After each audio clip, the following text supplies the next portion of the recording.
কারণ এই সমাজের মানুষগুলো তাদেরকে নিয়ে একটু বেশি ভাবে, যারা এই সমাজের বিপক্ষে গিয়ে নতুন কোনো কিছু করার স্বপ্ন দেখে।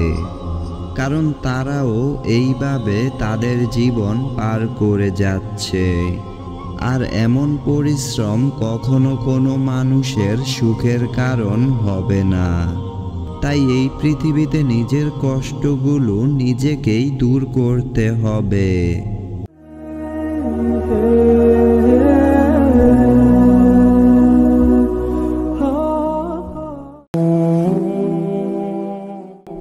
এই সমাজের মানুষগুলো আপনাকে নিয়ে কি ভাবছে সেটা তাদেরকে ভাবতে দিন।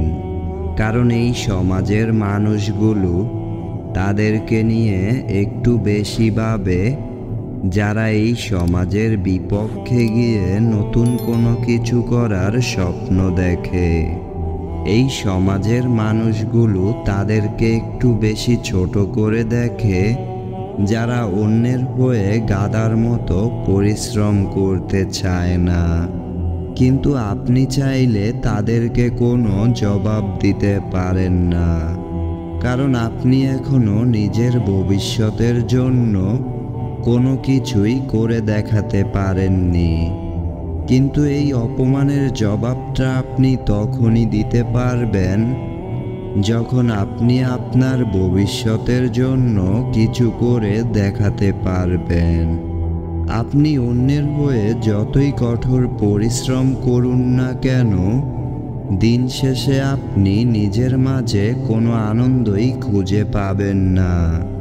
কিন্তু আপনি যখন আপনার হয়ে কঠোর পরিশ্রম করবেন, তখন থেকে আপনি নিজের মাঝে সত্যিকারের খুশিটা খুঁজে পাবেন। কারণ যেখানে নিজের স্বাধীনতা থাকে, সেখানে হাজারো পরিশ্রম করলেও মানুষ কখনো ক্লান্ত হয় না। এই পৃথিবীতে যেমন মানুষ চাইলে অন্যের হয়ে কাজ করতে পারে, ঠিক তেমনিভাবে মানুষ চাইলে নিজের হয়ে কাজ করতে পারে। কিন্তু আপনাকে আগে এটা জানতে হবে, আপনি কি পরিশ্রম, ধৈর্য আর খারাপ পরিস্থিতিগুলোর সাথে মোকাবেলা করার মতো শক্তি কি আছে আপনার মাঝে? কারণ সৃষ্টিকর্তা দুঃখগুলো তাদের জন্য নির্ধারণ করেছেন যারা পরিশ্রম, ধৈর্য আর নিজের কোনো সঠিক লক্ষ্য রাখে না জীবনে। তারা শুধু পরিশ্রম করে তাদের প্রতিদিনের প্রয়োজন মেটানোর জন্য। আর এমন পরিশ্রম কখনো কোনো মানুষের সুখের কারণ হবে না। একবার ভেবে দেখুন তো, পড়াশোনা শেষ করার পর থেকে আজ পর্যন্ত যেই পরিশ্রম করছেন, সেটা দিয়ে আপনার প্রয়োজন মেটানো ছাড়া আর কি কোনো সুযোগ পাচ্ছেন? দিন শেষে নিজের প্রয়োজনে একটু ছুটি নেবেন, সেটা পেতেও কষ্ট হয়ে যায়। আর এমন বন্দি জীবনে হতাশা ছাড়া আর কোনো কিছুই আশা করা যায় না। আর নিজের সুখ সেটা তো দরাছোঁয়ার বাহিরে থাকে। আর এই সমাজের মানুষগুলো সেটাকেই সুখের কারণ বলে। কারণ তারাও এইভাবে তাদের জীবন পার করে যাচ্ছে। আর নিজের ইচ্ছে মতো জীবন উপভোগ ওই মানুষগুলোই করে, যেই মানুষগুলো পরিশ্রমকে সঠিক কাজে ব্যবহার করতে পারে। যারা নিজের জন্য প্রতিটা কাজ করতে থাকে, সুখ আর সফলতা তাদের জীবনেই আসে। আর নিজের হয়ে কোনো কিছু শুরু করাটা এতটা সহজ হয় না।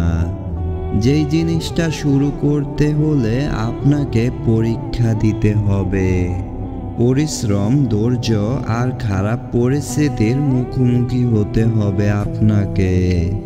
কারণ সফলতা কখনো এমনিতেই কারো জীবনে আসে না। সফলতা যদি খুব সহজেই পাওয়া যেত, তাহলে এই পৃথিবীতে কারো মনে দুঃখ কষ্ট থাকতো না।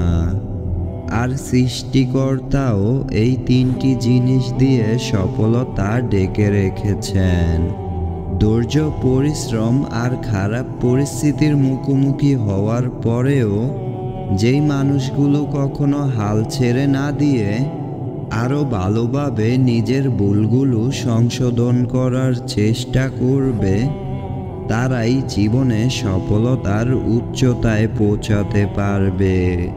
আর যেই মানুষগুলো কোনো কিছু চেষ্টা করতে গিয়ে ব্যর্থ হবে, কিন্তু তারা ধৈর্য, পরিশ্রম আর খারাপ সময়গুলো পাওয়ার পরে ব্যর্থতাকে স্বীকার করে হার মেনে নিবে, তারাই হতাশার সাগরে দিন শেষে ডুবে যাবে।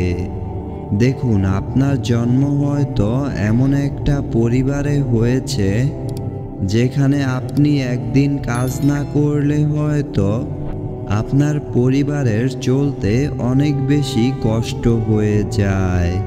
কিন্তু পরিবারের এই কষ্ট দূর করতে গিয়ে যদি আপনি নিজেই কষ্টের সাগরে ডুবে যেতে থাকেন, তাহলে আপনার কষ্টগুলোকে কে দূর করতে আসবে? দেখুন, এই পৃথিবীতে কেউ কাউকে স্বার্থ ছাড়া উপকার করে না। তাই এই পৃথিবীতে নিজের কষ্টগুলো নিজেকেই দূর করতে হবে।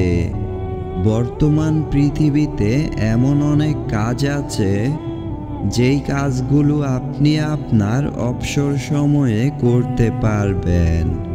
শুধুমাত্র আপনাকে একটু জ্ঞান খাটিয়ে সামনে এগিয়ে যেতে হবে। মনে রাখবেন, নতুন কিছু তৈরি করতে গেলে কষ্ট একটু বেশি করতে হবে, কিন্তু কষ্টের পরেই আসে সফলতা আর সুখের মুহূর্তগুলো। জীবনটা যেহেতু আপনার, তাই জীবনকে সুন্দর করার দায়িত্বটা আপনাকেই নিতে হবে।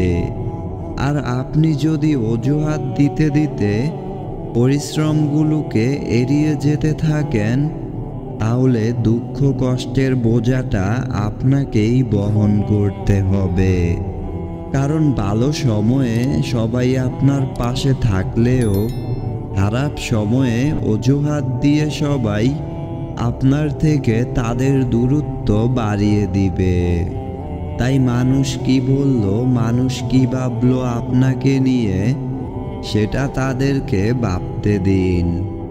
আর তাদের থেকে আপনার দূরত্ব বাড়িয়ে নিন। আর আপনার স্বপ্নটাকে বাস্তব করার চেষ্টায় লেগে থাকুন। এবং আপনি আপনার লক্ষ্যের প্রতি একটু একটু করে এগিয়ে চলুন। যখন আপনি আপনার লক্ষ্যের শেষ প্রান্তে পৌঁছে যাবেন, তখন এই সমাজের মানুষগুলো এটা বুঝে যাবে আসলে আপনি আপনার জীবনটা তাদের থেকে কতটা ভালো জীবন আপনি বেছে নিয়েছেন। তাই আপনার স্বপ্ন পূরণের পথে কে কি বলল সেটা নিয়ে বেশি না ভেবে আপনি এগিয়ে যান আপনার স্বপ্ন পূরণের পথে। সবাই ভালো থাকবেন, সুস্থ থাকবেন। আর ভিডিওটি ভালো লাগলে লাইক দিয়ে কমেন্টে আপনার স্বপ্নের কথাগুলো লিখে যাবেন। আর আপনার লক্ষ্য পূরণ করতে গিয়ে যখন হতাশা আপনাকে চারদিক থেকে ঘিরে ধরবে, তখন এমন আরও অনুপ্রেরণার গল্প শুনতে চাইলে অ্যালন মোটিভেশন চ্যানেলটি সাবস্ক্রাইব করে রাখুন। Thanks for watching.